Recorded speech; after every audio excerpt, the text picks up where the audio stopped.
bersama saya Dewa Ersna dan juga Bapak Sutrisno Wantono. Halo Pak. Halo, salam sehat semuanya ya. Sehat semuanya yang di rumah ya. Oke Pak.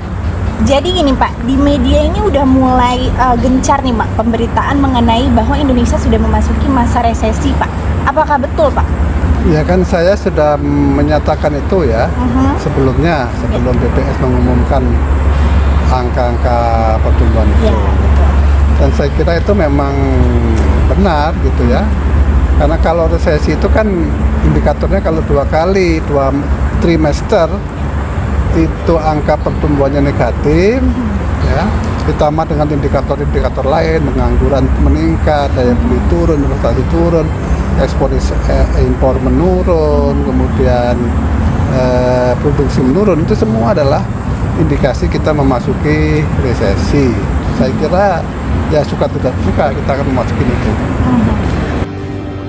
Begitu ya Pak. Berarti ada kemungkinan untuk kita yang baru-baru bekerja ini kita bisa di PHK dong ya Pak Iwan ya? Gimana nih Pak menurut Pak Iwan? Saya kira bukan hanya kemungkinan, sudah terjadi PHK di mana-mana, cuman nanti kedalaman PHK itu yang menjadi masalah kan. Yang sebenarnya sejak tahun lalu, beberapa tahun juga para peramal masa depan, para futuris sudah memperkirakan. Karena kan perkembangan teknologi artificial intelligence, kemudian robot itu semakin nyata dan itu menggantikan tenaga manusia. Jadi sebenarnya COVID-19 itu kan mempercepat tibanya masa depan saja, itu kondisi itu.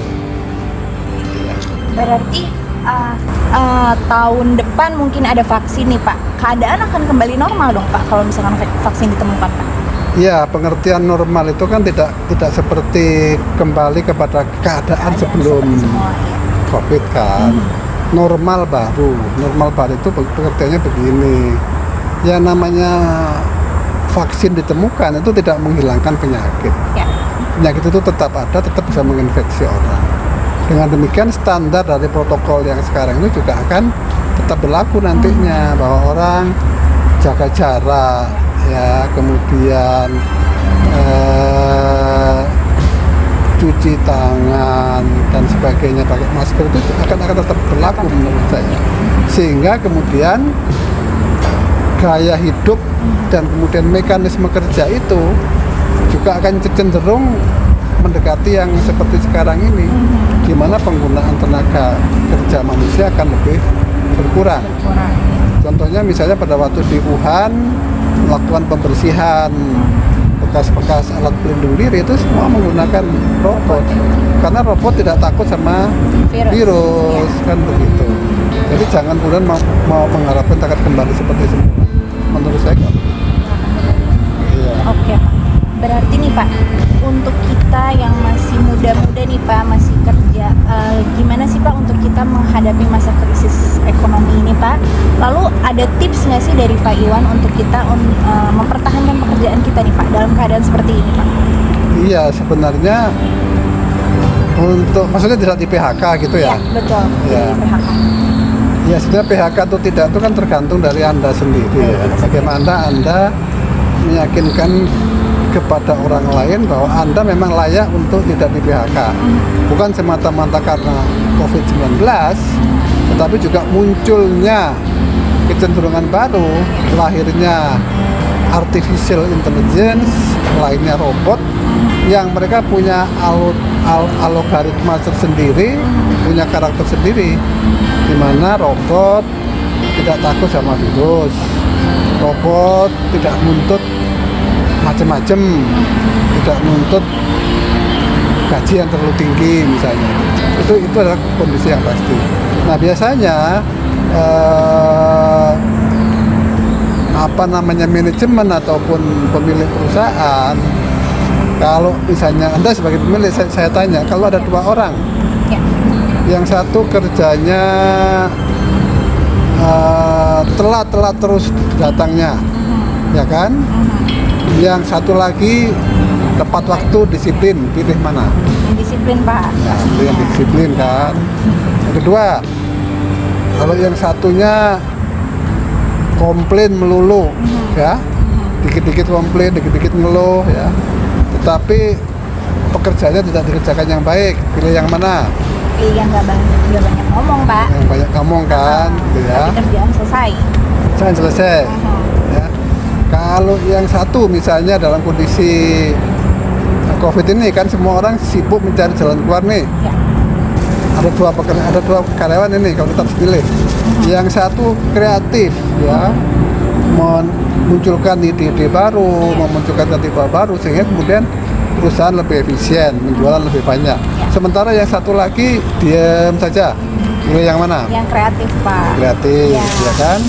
Kemudian kalau yang satu cara kerjanya tidak berubah seperti zaman dulu sebelum ada COVID.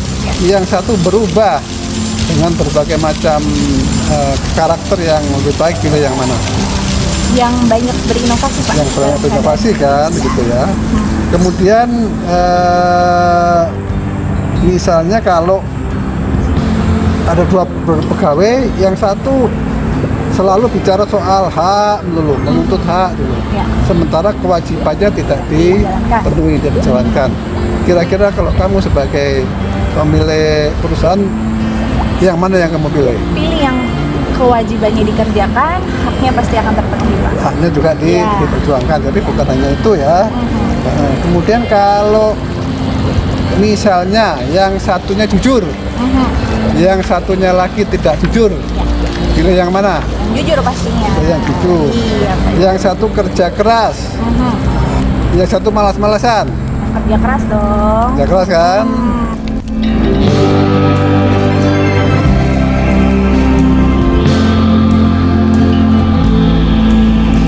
Kasih tugas 5, Ya.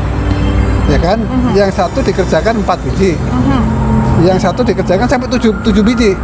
Yang satu lagi pak yang dikerjakan Yang 7. Berarti Anda harus bisa memberikan sesuatu lebih dari yang diminta, Ya. ya, lebih baik dari yang diminta gitu.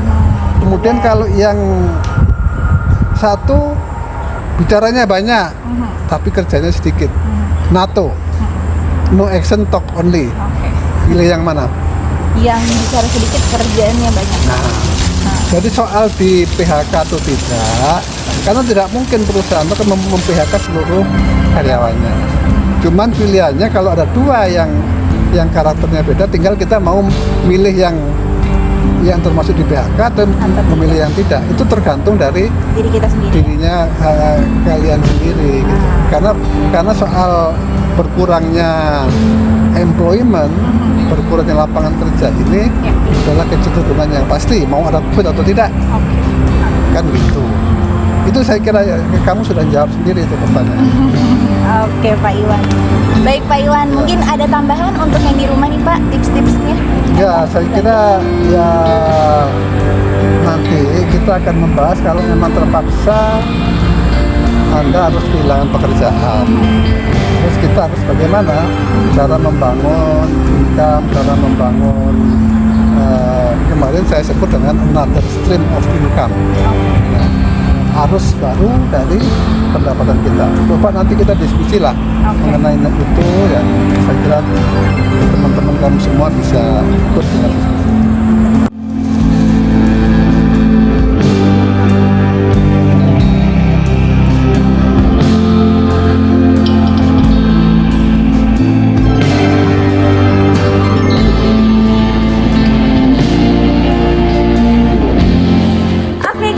Sekian dulu perbincangan kita dengan Bapak Sutrisno Iwantono. Semoga banyak hal yang menginspirasi kalian dan banyak ilmu yang bisa kalian dapatkan. Jadi jangan lupa nantikan video selanjutnya karena masih banyak hal